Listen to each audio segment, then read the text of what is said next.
buenas noches, mi nombre es Leslie Gisela Navarro Cabañas, soy de Mérida, Yucatán, estudio la carrera de Contaduría y a continuación les presentaré mi proyecto integrador de la materia de impuestos de personas físicas. Espero que sea de su agrado, bienvenidos. Como primer punto, nos dicen que retomando las clases de la semana 4, contesta las siguientes preguntas. Nos dice la primera pregunta. Con base en la ley del ISR, ¿qué es considerado como un interés?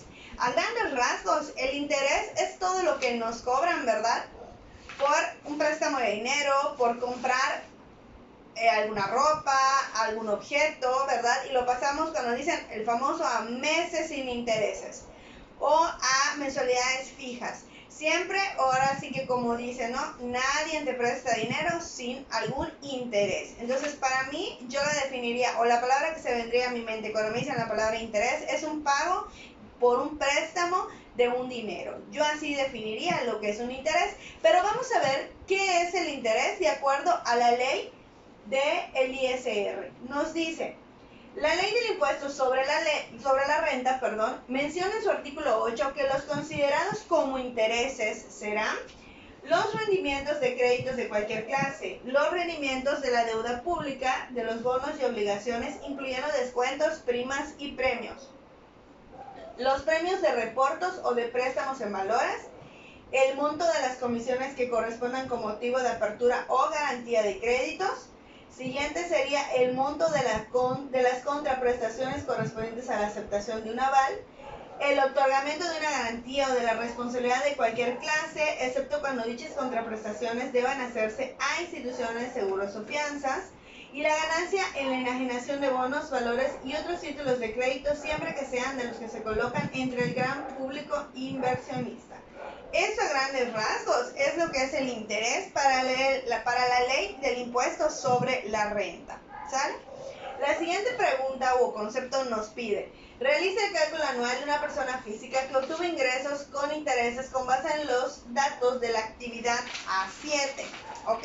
Y aquí pues expongo lo que literal es la actividad de la ley 7 para que yo pueda tomar los datos. En el proyecto también pondré, ¿verdad? Manualmente, pues la actividad que hice. Aquí nos dice, ingresos obtenidos de la sociedad de inversión de BBVA.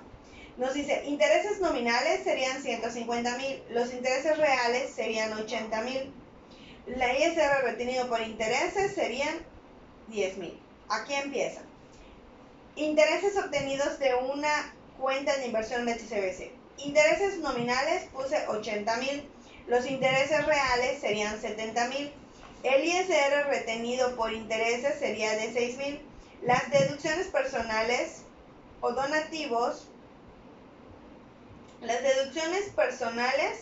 donativos sería de 15,000.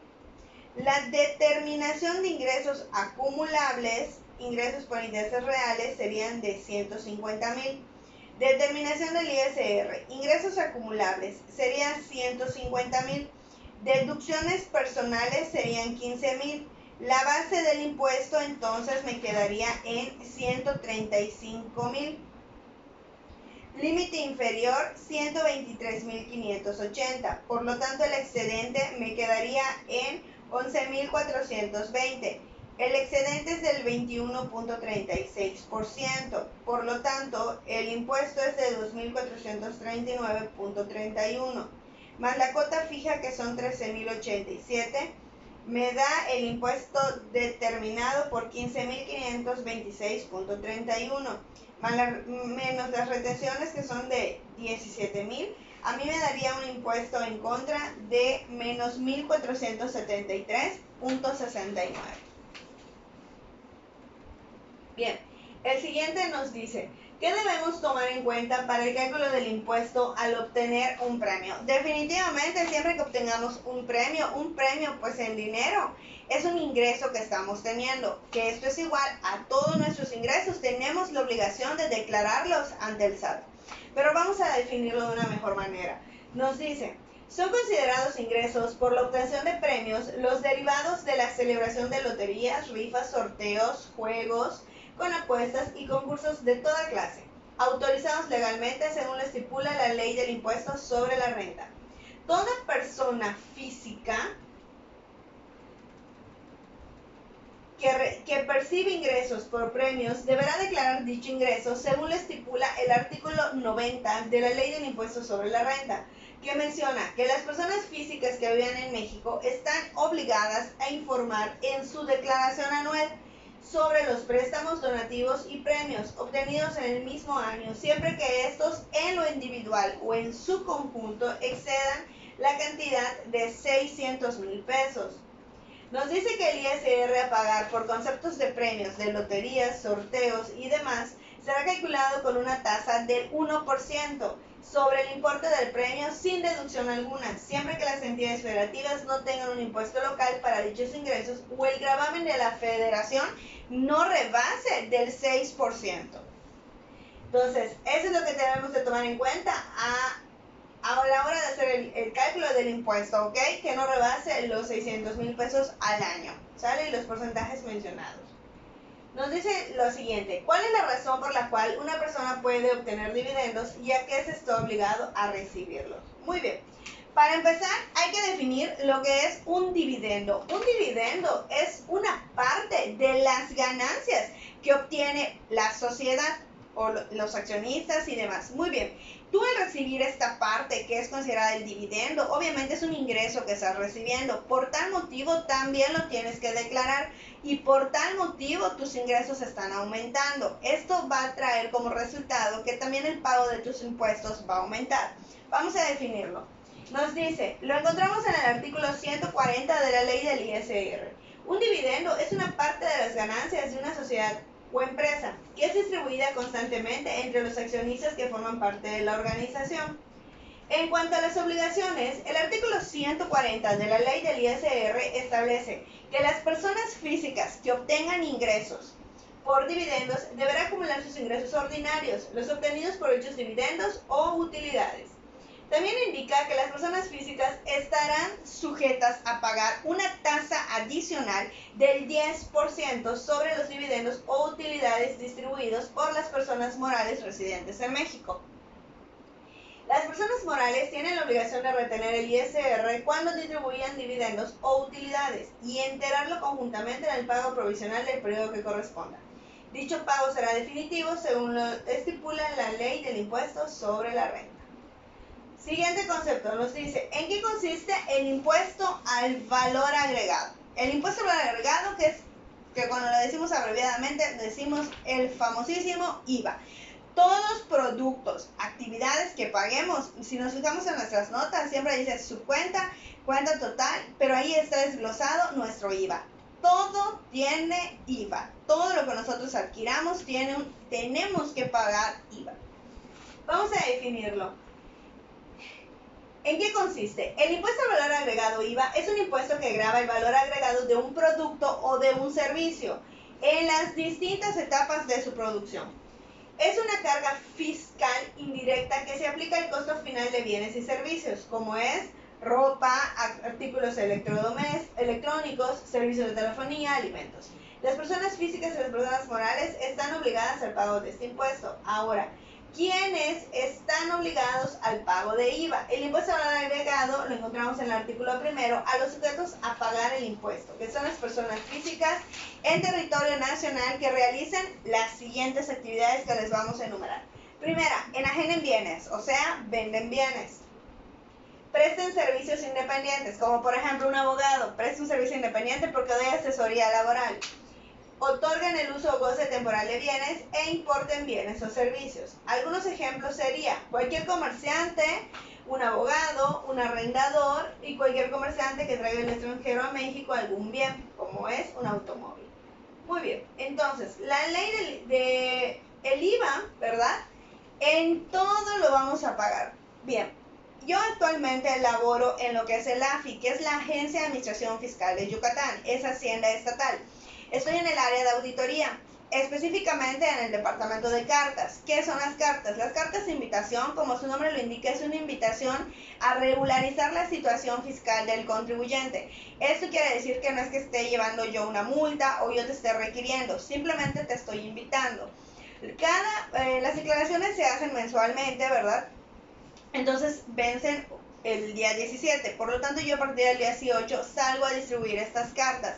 Yo siempre me he fijado que en las cartas que abro, tanto de personas físicas como de personas morales, los impuestos que se le están invitando a regularizar siempre son el impuesto al valor agregado, que es el IVA, y el ISR. Entonces, el impuesto, podría yo tal vez decir, con temor a equivocarme, o espero no hacerlo, de que el impuesto al valor agregado todos lo pagamos. Bien, el siguiente concepto nos pide realizar un mapa conceptual acerca de lo que es el régimen de incorporación fiscal. El régimen de incorporación fiscal, conocido también abreviadamente con el término de RIF, fue creado para los pequeños contribuyentes. ¿Esto qué quiere decir? Para contribuyentes que tengan tienditas pequeñas, que vendan tal vez unas frutas y verduras, pero en cantidad pequeña, para los tianguistas, para las personas que compran o que venden, en el centro. O sea, son para pequeños contribuyentes. Pero antes o adelantándome, ¿verdad? Esto tuvo una reforma en el 2022 y los RIF pueden seguir siendo RIF, pero también se creó, ¿verdad? Ahora sí que para liberar una carga administrativa, el concepto que es el RECICO. El RECICO vino a ayudar, o podríamos decir también, ¿verdad?, a sustituir, porque ahorita las personas o los pequeños contribuyentes que se quieran registrar ya no sería bajo el término de RIF, sino tendría que ser bajo el término de RECICO. Bueno, ahorita vamos a mencionarlo más a detalle. El régimen de incorporación fiscal, RIF. Este régimen se encuentra registrado a aquellos contribuyentes que tienen tiendas de abarrotes, carnicerías, papelerías o bien son tianguistas, locatarios de mercados, vendedores sin local fijo, taxistas, plomeros, herreros, carpinteros, peluqueros, entre otros. El régimen de incorporación fiscal es para aquellas personas con actividades empresariales que obtengan ingresos hasta 2 millones de pesos anuales. Ok, y también que presenten el aviso de actualización de actividades económicas y obligaciones ante el SAT a más tardar el 31 de enero de 2022, manifestando que optaban continuar bajo el término de RIF. Sí, porque vino la reforma y se cambió a RECICO. Entonces, los que son RIF van a seguir siendo RIF, pero los nuevos que se quieran registrar ya es bajo el término de RECICO. Bien, también adicionalmente podrían obtener ingresos por sueldos o salarios, asimilados a salarios, arrendamiento de casa, habitación o local comercial, intereses y plataformas tecnológicas. Lo anterior siempre que el total de sus ingresos en el año no excedan de 2 millones de pesos, como mencionamos al principio. Muy bien, acá menciono lo del RECICO. Dice, el régimen de incorporación fiscal tuvo una reforma en el 2022. Ahora cambió o creó, mejor dicho, el régimen simplificado de confianza. Este régimen simplificado de confianza es el RECICO. ¿Para qué el gobierno hizo todo esto? Como comentamos, para liberar un poco la carga administrativa que tenía el RIF. ¿Un RIF se puede cambiar a un RECICO? Sí, sí se puede cambiar. Obviamente con todas las estipulaciones que el RECICO también, ¿verdad? Todas las características que tenemos que cumplir para poder cambiarnos al régimen de RECICO. Sí podríamos cambiarnos. Yo creo que ahí ya depende, ¿verdad?, de lo que a ti como contribuyente te beneficie. Tendrás que entrar a un análisis fiscal. Dice, el gobierno busca disminuir la carga administrativa, por eso crea lo que es el RECICO, a través de la utilización de la información recabada en las facturas electrónicas denominadas CFDI, así como una automatización de los cálculos a declarar. Entonces, a grandes rasgos, esto es mi régimen de incorporación fiscal, que es RIF, que tuvo una reforma en el 2022 y ahora se crea el RECICO. Tanto RIF como RECICO, ¿cuál es su finalidad? Van a atraer a los pequeños contribuyentes. Bueno, pues a grandes rasgos, estos son todos los puntos que nos pide, ¿verdad?, nuestro proyecto. Resumiendo o para enfatizar, empezamos definiendo lo que es el interés, luego decimos la actividad, que es el cálculo anual de una persona física que obtuvo ingresos por intereses. Luego nombramos lo que es los impuestos, cómo los debemos de calcular cuando obtenemos un premio. Después vimos lo que son los dividendos, en qué consiste el impuesto a valor agregado, luego quiénes están obligados a pagar el IVA y el mapa conceptual del régimen de incorporación fiscal. Espero que haya sido de su agrado. Muchas gracias por su atención.